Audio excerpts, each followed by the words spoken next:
the Supreme Court has agreed to hear an appeal brought by Judicial Watch on behalf of Congressman Mike Bost and two presidential electors challenging an Illinois law that permits mail-in ballots to be counted up to 14 days after Election Day, provided that they are postmarked or certified by that date. But I don't know about you, I don't think that it takes a genius to realize why that might be an issue. So joining us now to discuss that and much more is the president of Judicial Watch and the author of the book Rights and Freedoms in Peril, Tom Fitton. Tom, great to have you back with us. Hey, good to be with you, Amanda. Thank you, John.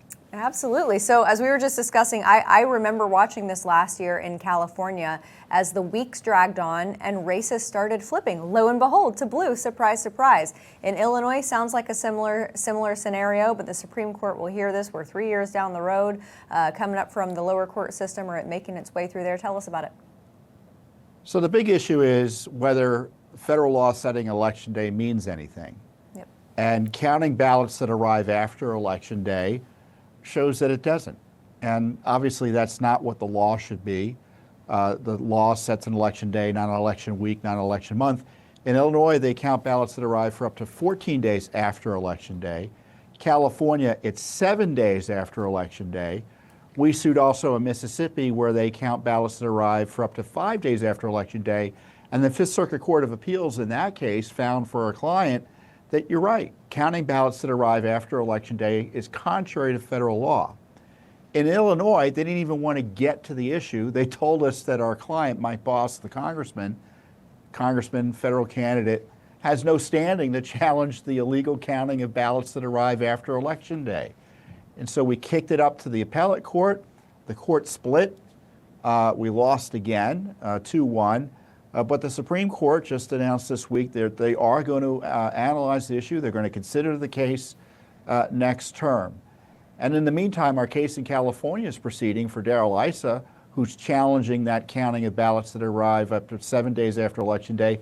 And we found in the course of our investigation there, and it's confirmed by state authorities, that the counting of ballots that arrived after Election Day resulted in 2 seats being flipped from Republican to Democrat. And I would argue the House should be investigating that separately. But in the end, we've got the Supreme Court taking on, which may be the most significant election law case in years, whether candidates can sue to protect election integrity in federal court. Pretty amazing. Yeah. Pretty amazing that the Article I branch may not have standing, at least in the eyes of some of these states. It's quite remarkable. In these states where this goes on, do these ballots have to be postmarked, or have you found evidence that things are postmarked after Election Day and are still being counted? Well, a postmark in my view isn't sufficient. Yep. In Illinois, as I recall, they didn't necessarily have to be postmarked. And, President Trump agrees with us on this. He issued an executive order, statement of policy that says that wants to protect Election Day. And he compared it quite aptly to someone showing up 3 days after Election Day, going to the polling place and saying, I want to vote. You got to make sure if you're mailing your ballots that it's going to get there in time.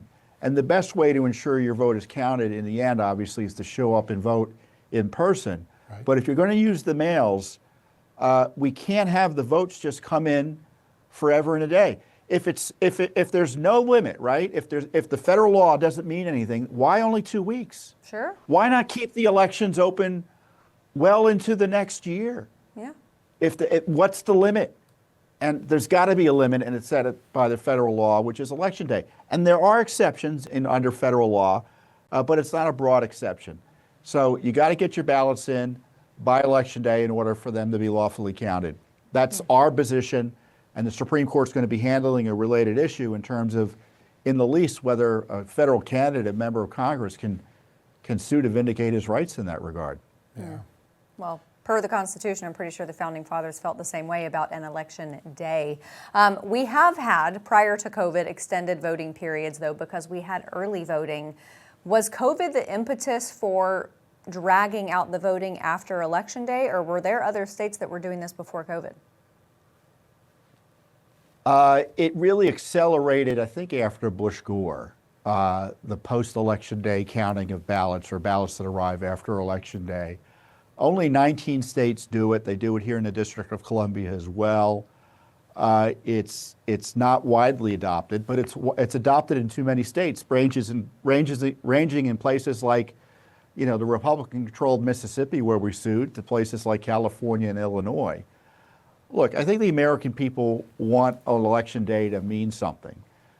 They want you to get your ballots in by election day, preferably to vote in person. I know many people use mail-in ballots. It's really an anomaly in terms of Western elections. Voting in person is the way to go. It's the best way to ensure that elections are conducted fairly, and it ensures voter confidence, because they know once you drop a ballot in the mail, sketchy things can happen. Mm-hmm. We saw that. Yeah, really amazing. Tom, given the course that this is on, it could be the Supreme Court will decide before this session, or maybe not, later this year, whether they're standing. Then the whole standing issue has to go back to be litigated on the merits. Can this be resolved before the 2026 midterm elections where Congress is up for grabs? Maybe. I mean, the court took up the request for the issue of standing, but they could expand it. It's the Supreme Court. They do what they want and get to the merits. We already have this victory in the Fifth Circuit, establishing that our legal position is correct, that counting ballots received after Election Day is unlawful. And if there's a dispute among the circuits, that might show up in the Supreme Court next year as well, or next term as well. So it's hard to know what will happen next. But I do think legally, counting ballots after Election Day is eventually going to go away, thanks to Judicial Watch and the litigation we've been bringing in historic ways. Yeah. Tom, before we let you go, I want to ask you about these documents that you received from West Point. There were speakers last year, back, I believe, in March, and there were some words omitted. Tell us about this. So the mission of West Point is, now I'm going on memory here, I hope I get it right, duty, honor, and country.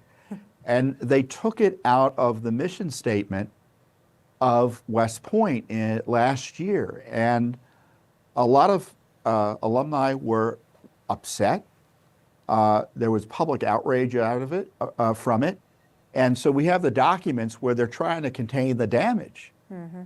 And it's pretty clear it was part of a DEI initiative. It was part of the Biden administration's efforts to transform the military. They attacked the alumni as complaining all the time about their efforts to transform the military.